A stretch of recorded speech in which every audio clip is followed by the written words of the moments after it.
Good evening, goeienaand, sanibonani.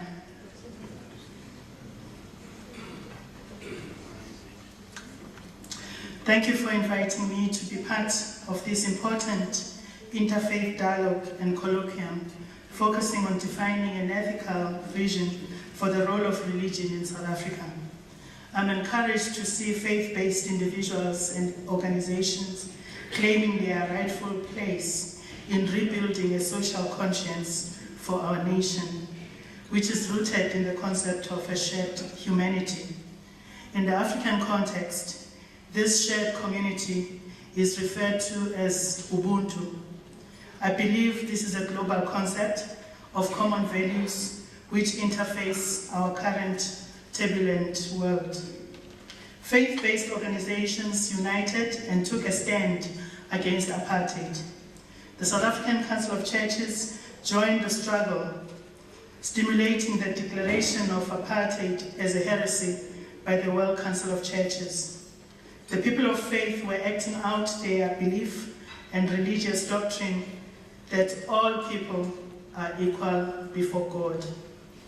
This action by the faith-based community stimulated global action and solidarity in support of the South African liberation struggle, which included cultural boycotts and economic sanctions.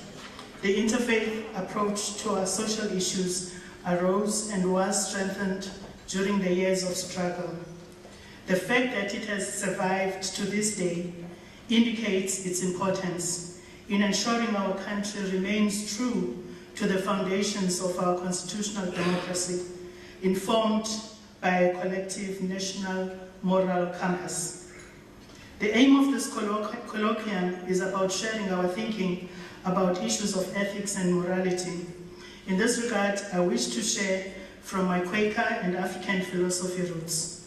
I was raised a Christian in an African home where my grandmother had initially abandoned African traditional beliefs after her conversion by the Free Methodist Church missionaries.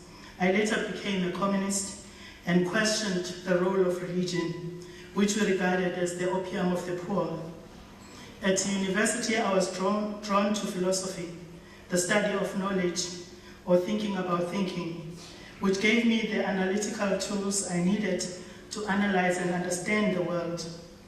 One of the questions I delved into was, does God exist? Which led me to the famous quote, "I think, therefore I am," by French philosopher René Descartes. Somebody this week on television contrasted this way of looking at the world, "I think, therefore I am," with the African expression of "I am because we are." While I was searching for answers about God, I came across Quakers and started going to meetings, first as an attender and later joined to become a full member.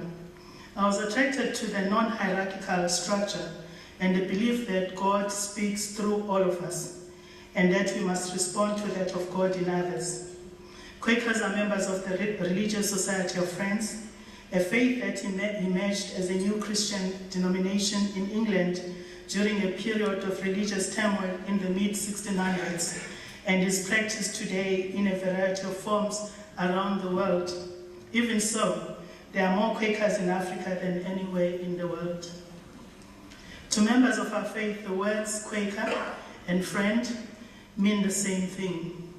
Quakers draw on our traditional testimonies of peace and non-violence, social equality, integrity, and simplicity, which developed during and through actions of those who went before, and which we interpret and express in ways we act today.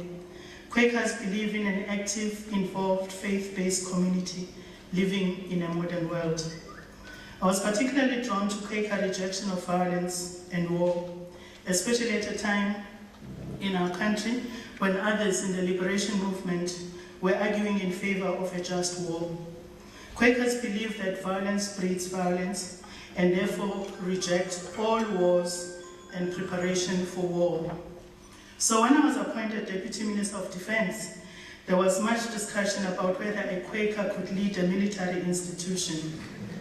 In my own mind, there was no contradiction, as it gave me an opportunity to apply my Quaker values.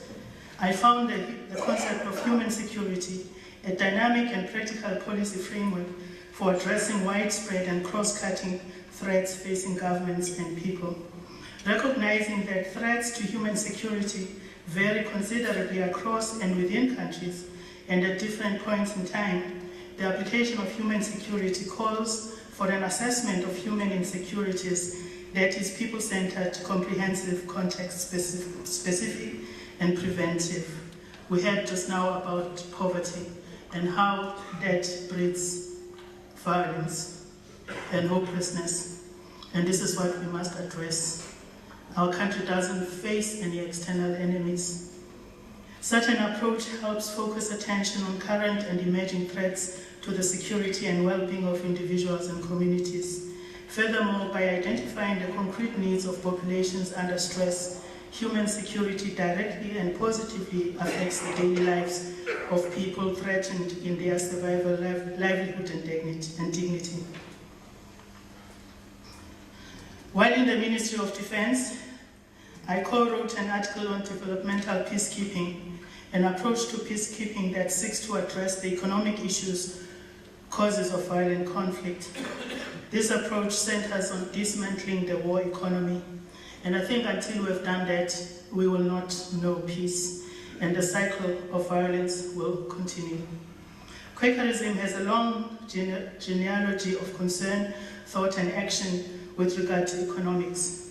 Our spiritual traditions teach us that in right relationship, we touch the fullness of human meaning and the presence of the divine.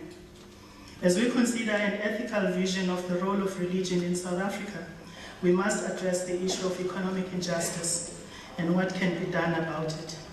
The vision we develop must insist on a fair distribution of our shared resources so as to achieve the greater common good.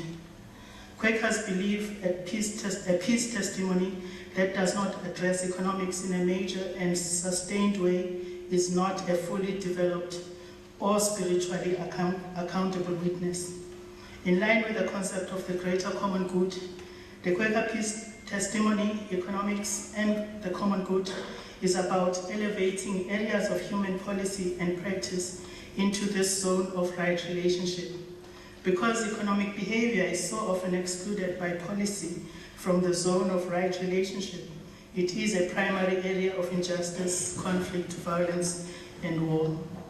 In this context, we need to make a distinction between the economics of resource competition and the economics of the common good. I think this is exactly the story that Alan told us right at the beginning, and I've so enjoyed this evening, particularly the storytelling and the music. It's so African. So the economics of resource competition leads to resource wars, social disintegration, and ecological degradation. The latter has the potential of creating cultures of peace, social cooperation, and ecological resilience. So like my sister from the Hindu faith, I really believe that we cannot go forward without us looking at all the creation around us and living in harmony with our creation. And even as I stand here in front of these majestic trees behind me that are 300 years old, I feel that groundedness in the earth, and this is what we must protect. Quakerism has a long, of course, I've done that. I've got 2 minutes, so I've got to move fast. So I can share this longer version of my talk because I really wanted us to follow through with the peace testimony, which, as I related, is a Quaker testimony, but I think it's all our testimony.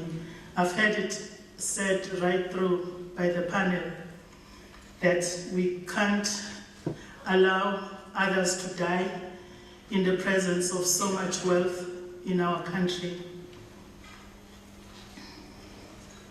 So as I rush forward and going towards ending, I want to bring you to where I am right now in terms of my work. But before I do that, I want to remind you of our